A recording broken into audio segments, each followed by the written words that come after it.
Hi there everyone. Welcome to the video lecture series on double integration. I'm Mayur Gohil. In this video lecture, we shall be beginning with our word problems on double integration. Here we shall see one word problem related to the double integration. Let us take up the question.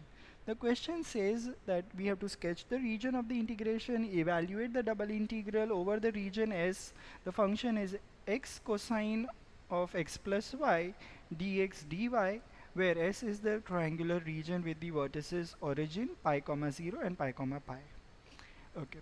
Having said that, the question is pretty much elaborate and detailed. In most of the examinations, you will get the question evaluate and the region conditions will be given to you. Drawing of the diagram is expected by default, and it will aid you in getting the answer in a easy way. Okay, so let us go for the solution and draw the diagram. In the diagram, I am directly drawing the labeling over here. I am labeling it directly that A is pi comma 0 and B is pi comma pi. Having labeled the vertices, let us find the equations of AB and OB. So equation of AB is going to be x equals to pi, and equation of OB is going to be y equals to x or x equals to y, right? So those are the equations. Now let us consider the integral that is given to us. Observe the order is dx dy, so it is expected by the evaluator that you write the order of the double integral as dx dy and write those limits first. So when we write those limits over here, we obtain here the innermost integral will have y as the lower limit and the upper limit will be pi, and the projection is going to fall on 0 to pi. How do we get that? That is by the uh, theory of the type 2 region, right? So you just draw a horizontal line passing across the region. You can see it is entering at here x equals to y and it is exiting at x equal to pi. Okay, so those are the variable limits and the projection is falling on the y-axis on 0 to pi. So that is how you will get your limits. Okay, now observe one very important thing at the integral, that there is the function x, which is the algebraic function, and there is a trigonometric function with the angle x plus y. Okay, now when I try to do the integration further, what will happen is I'll be getting over here bypass rule into the picture. But now I can ease out my work without doing bypass rule. The only thing is that I need to do one technique that which we have studied, that is known as change of order of the integration. Okay, so when I change the order of the integration, focus over the diagram, what I'll get, I'll just erase this part what I have written here. So when I change the order of the integration, instead of dx dy, I am going to have dy dx. So the entry point over here has become the x-axis and the exit point has become the line y equals to x.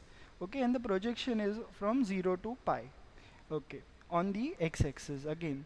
So when I write here, okay, so you can understand this, that here the entry point is going to be y equals to 0 and the exit point is here y equals to x, and the projection is from 0 to pi, so you have this. Now when you integrate, you can integrate cosine of x plus y independently because x is going to be treated as constant. Alright, so that is the job of change of order of integration. Now is it necessary to do the change of order of integration? I would say it's an intuitive question. Sometimes some places change of order of integration is out the work of integration. Sometimes it may not be necessary. Okay, so I'll be doing the integration now. So first I'll integrate with respect to y. So when I integrate with respect to y, cosine is going to give me sine, the integration of cosine is sine x plus y, and you take the derivative, divide by the derivative. So fortunately here the derivative is going to be 1. Okay. Okay, and the limits are from 0 to x. Substitute those, you will get x sine 2x minus sine x. Okay, and the variable is x now. Now you are expected to do the further integration. Okay, I'm multiplying x inside the bracket, and I am separating the integral on each of the terms over here, and now I integrate over here. So this is basic definite integration as we do at our high school level. So you perform the integration over here, plug up the limits, you will get here as minus of pi cos of 2 pi divided by 2 plus sine 2 pi by 2 plus pi cos pi minus sine pi. Now sine 2 pi is going to give you 0, sine pi is going to give you 0. Okay, and regarding cos 2 pi is going to give you 1. Okay, and cos of pi is minus 1, so you will get your answer as minus pi by 2 minus pi. Okay, so that's your final answer on this question. Okay, one very important result I'll share with you. It's slightly advanced. If you know, it's good, it will be helpful for you throughout the chapter. The result is cosine of n pi is equals to minus 1 to the power n whenever, I'll give you the condition also over here, that whenever n is a natural number. Okay, n is natural number, so you will have this as your answer. Okay, so this is the condition. So cos n pi is minus 1 to the power n whenever n is natural number, so you get your answer easily as a formula.